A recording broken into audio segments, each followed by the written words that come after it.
శాంతి భద్రతల పరిరక్షణ విషయంలో ఎలాంటి రాజీ ఉండదని, చట్టాన్ని అతిక్రమించే వారిపై కఠిన చర్యలు తీసుకుంటామని సిటీ ఎమ్మెల్యే ఆదిరెడ్డి శ్రీనివాస్ స్పష్టం చేశారు.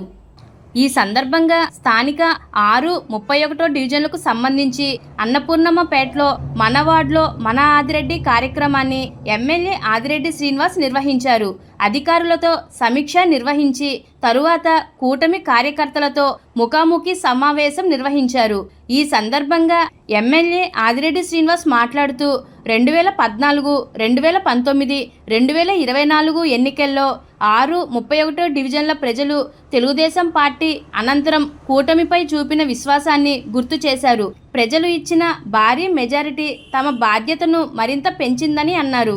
ఈ కార్యక్రమంలో టీడీపీ నగర అధ్యక్షులు మజ్జి రాంబాబు అధ్యక్షతన డివిజన్ ఇన్ఛార్జ్ మజ్జి మణికంఠ సారథ్యంలో జరిగిన ఈ సమావేశంలో AP Settibalija corporation chairman Kudipudi Satyababu, కూటమి నాయకులు ఎర్రా వేణుగోపాల్ రాయుడు, వర్రే శ్రీనివాసరావు, అత్తి సత్యనారాయణ, బుడ్డిగ రవి తదితరులు మాట్లాడారు. ఈ కార్యక్రమంలో చింతా జోగినాయుడు, కిలపర్తి నాగభూషణం, సనపతి సత్యబాబు, సురేంద్ర, శ్యామ్, రుంకాని విజయ్, జామి సత్యనారాయణతో పాటు తెలుగుదేశం, బీజేపీ, జనసేన నాయకులు, కార్యకర్తలు, ప్రజలు పెద్ద సంఖ్యలో పాల్గొన్నారు. లోపల కావాల్సిన కంప్యూటర్లు కానీ టేబుల్లు కానీ అన్ని కూడా ఇప్పించడం జరిగింది. ఇదే మాదిరిగా పక్కన 24వ వార్డు ఉంది. బాగా పురాతనమైన స్కూల్ అది. 20 లక్షలతో పనులు చేయిస్తా ఉన్నాం. ఇలాగ ఎక్కడ ఏ అవసరం ఉన్నా గవర్నమెంట్ స్కూల్స్ అన్నింటినీ కూడా మెరుగుపరిచే కార్యక్రమం తీసుకున్నాం. మౌలిక వసతులు మెరుగుపరుస్తున్నాం. ఎందుకంటే విద్యా వ్యవస్థలో గవర్నమెంట్ స్కూల్ 6-31వ వార్డులో మన వార్డులో మన ఆదిరెడ్డి అనే కార్యక్రమం ప్రారంభించుకోవడం జరిగింది. మొదటిగా అధికారులతోటి సమావేశం, తదుపరి కార్యకర్తలతో ముఖాముఖి, ఈ వార్డులో చేసిన అభివృద్ధి కార్యక్రమాలు, ఈ 2 సంవత్సరాల్లో 6వ వార్డులో ఇప్పటికీ 1,20,00,000తో పనులు పూర్తి చేసుకోగా పుష్కర పనుల్లోని 2,31,00,000తోటి సుమారు 8 పనులు మంజూరు చేయడం జరిగింది. అలాగే 31వ వార్డులో పుష్కర పనుల కింద 22 పనుల్ని ప్రతిపాదన చేయగా 4,24,00,000 శాంక్షన్ కూడా చేయించుకోవడం జరిగింది.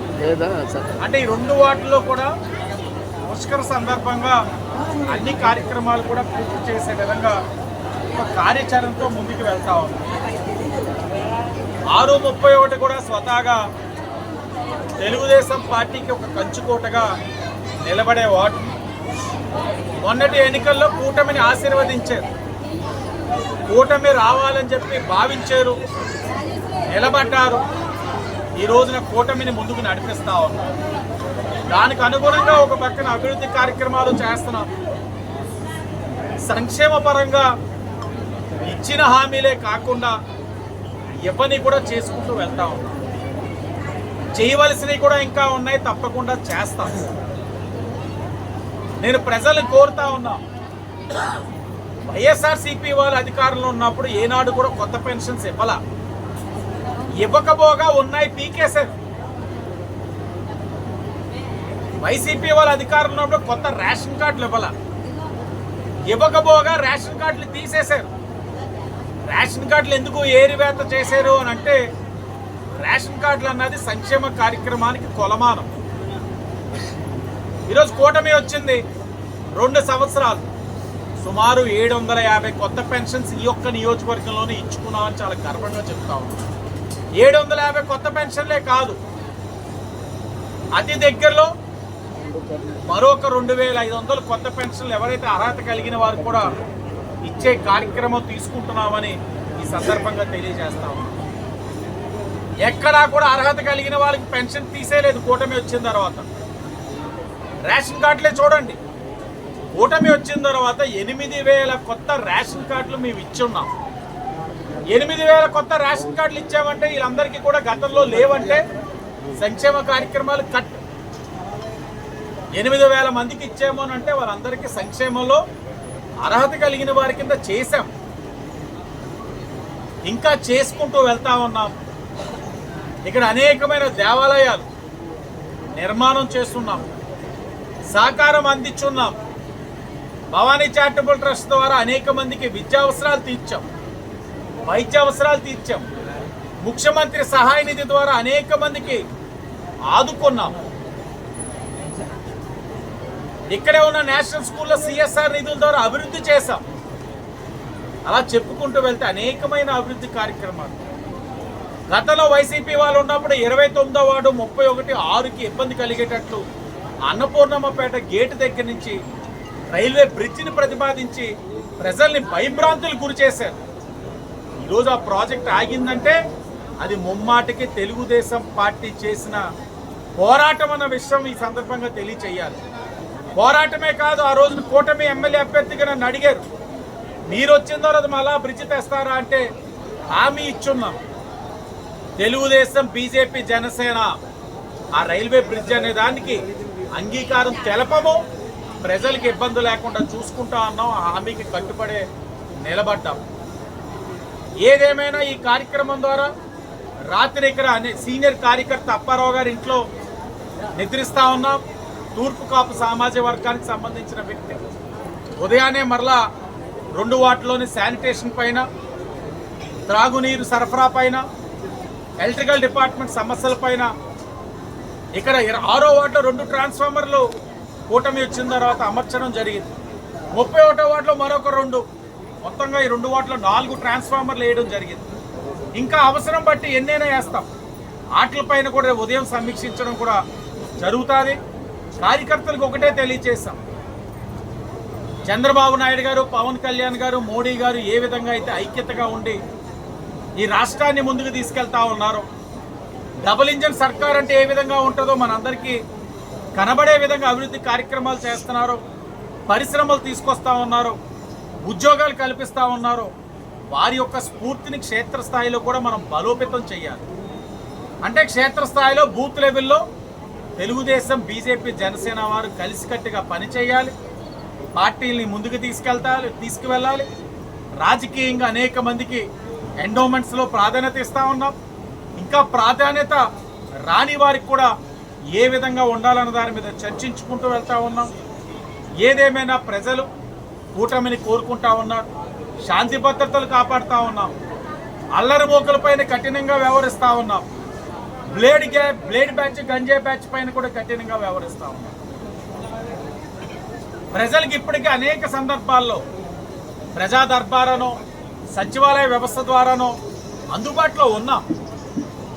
ఈరోజు కేవలం కార్యకర్తలతో కూర్చోవాలి, తెలుగుదేశం, బీజేపీ, జనసేన జెండా మోసిన వారితో మాట్లాడాలి, చర్చించాలి.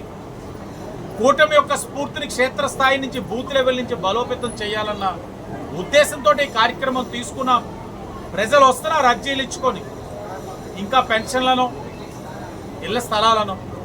తప్పకుండా కూటమి పైన మీరు ఏ విశ్వాసం అయితే పెట్టుకొని ఆశీర్వదించారో అన్నీ కూడా నెరవేర్చే విధంగా కృషి చేస్తున్నాం, చేస్తూనే ఉంటామని కూడా ఈ సందర్భంగా తెలియజేస్తూ అందరికీ ధన్యవాదాలు. రాష్ట్రంలో 175 నియోజకవర్గాల్లో ఇది మొట్టమొదట కార్యక్రమంగా తీసుకోవడం జరిగింది. ఇటువంటి కార్యక్రమం ఎక్కడా జరగలేదు. గతంలో పల్లె నిద్ర అని చెప్పి పల్లెటూరులో ఉండేది, ఇప్పుడు సిటీల్లో కూడా తీసుకోవడం జరిగింది. ఎందుకంటే ఏదైనా కార్యక్రమం మీద ఎమ్మెల్యే గారి ఇంటి దగ్గరికి వెళ్తే ఎవరైతే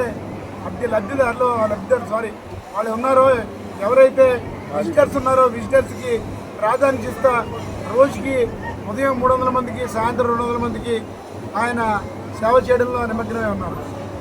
అక్కడే ఉండిపోతే కార్యకర్తలకి, నాయకులకి మనం ఏం చేయగలం?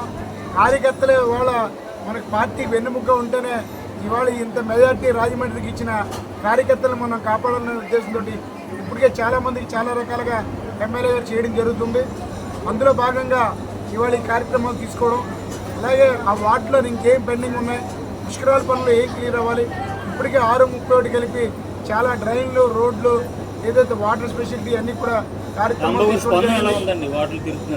వార్డుల స్పందన. ఈ కార్యక్రమం ఏమవుద్దని ఫస్ట్ అనుకున్నాం, కానీ విపరీతమైన స్పందన వస్తుంది. ఎందుకంటే వార్డులోకి వెళ్ళి వాళ్ళ సమస్యలు తెలుసుకోవడమే కాకుండా మొన్న 22, 21, 23 వార్డులోకి వెళ్తే ఆ వార్డులో ఎప్పుడో 70 సంవత్సరాలు బ్రిటిష్ పరిపాలనలో ఉంటుండగా కట్టిన డ్రైన్ మూతపడిపోవడం అన్నది ఇవాళ వెలుగులోకి వచ్చింది. అది ఇమ్మీడియట్లీ ఆ డ్రైన్ ఓపెన్ చేసి ఆ రక్తం అంతా కూడా గోదావరిలోకి వెళ్ళకుండా ఆ డ్రైన్ని మళ్ళీ రీఓపెన్ చేసి చేయడానికి ఇటువంటి ఎన్నో కార్యక్రమాలు బయటపడుతున్నాయి. ఈ రకంగా ముందుకు తీసుకెళ్తే ప్రతి వార్డులో సమస్యలు ఈజీగా క్లియర్ చేయడానికి అవకాశం ఉంటుందని ఈ సందర్భంగా మాకు తెలుస్తుంది. అలాగే ఇన్ని వర్గాలను కూడా కలుపుకొని ఎస్సీలు కానీ బీసీలు కానీ అలాగే ఓసీలు కానీ అందరినీ మమేకి 42 వార్డులో కూడా అందరినీ సమన్వయం చేసుకుంటా కార్యకర్తలు అన్ని వర్ణాల ఇంట్లో కూడా నిద్రించి వాళ్ళ చుట్టుపక్కల ఉన్న ప్రధానికానికి ఇబ్బంది లేదని తెలుసుకోవడానికి ఈ కార్యక్రమం తలపెట్టడం జరిగింది. ఇప్పటికే రాజమండ్రి డెవలపర్ విపరీతంగా ఉంది. ఆ డెవలప్మెంట్లో భాగంగా 24 నెలల్లో 5 సంవత్సరాల్లో చేయవలసిన కార్యక్రమాలు చాలా వరకు చేసినట్టే. సంక్షేమం అనే నినాదంతో సిటీ ఎమ్మెల్యే గారు ముందుకు దూసుకెళ్తున్నారు. అలాగే సిఎస్ఆర్ నిధులతోటి అనేక రకాలైన కార్యక్రమాలు స్కూల్స్ డెవలప్మెంట్ కానీ అలాగే టెంపుల్స్ డెవలప్మెంట్ కానీ అలాగే మసీదులు కానీ చర్చిలు కానీ ఇలా అనేక విధాలుగా చేసుకుంటూ భవానీ చారిటబుల్ ట్రస్ట్ తరఫున కూడా పిల్లలకి విద్యా వైద్యానికి మొదటి ప్రాధాన్యత ఇస్తాం. అనేక మందికి ఈ సీఎం రిలీఫ్ ఫండ్స్ కూడా ఏర్పాటు చేస్తా అందరి ప్రజల్ని కూడా సమన్వయం చేసుకుంటూ ముందుకు తీసుకెళ్లే కార్యక్రమం ఎమ్మెల్యే గారు తలపెట్టారు. ఇది గ్రాండ్ సక్సెస్ అని చెప్పి మేము మా మాట కాదండి, ప్రజల నుంచి వచ్చిన స్పందన ఏంటంటే ఇటువంటి కార్యక్రమం తీసుకున్నందుకు ఎమ్మెల్యే గారిని చాలా ఎప్సెట్ చేస్తున్నారు. దీనికి బీజేపీ జనసేన అందరూ కూడా కలిసికట్టుగా పనిచేయడం రాజమండ్రికి వరంగా భావిస్తున్నాం. ఎందుకంటే ఒక పార్టీని మెయింటైన్ చేయడమే కష్టమైన పరిస్థితుల్లో ఇవాళ కూటమిలో భాగంగా ఎవరితోటి ఏ విధమైన ఇబ్బందులు లేకుండా బీజేపీ జనసేన ప్రథమ ప్రాధాన్యత ఇస్తున్నాం.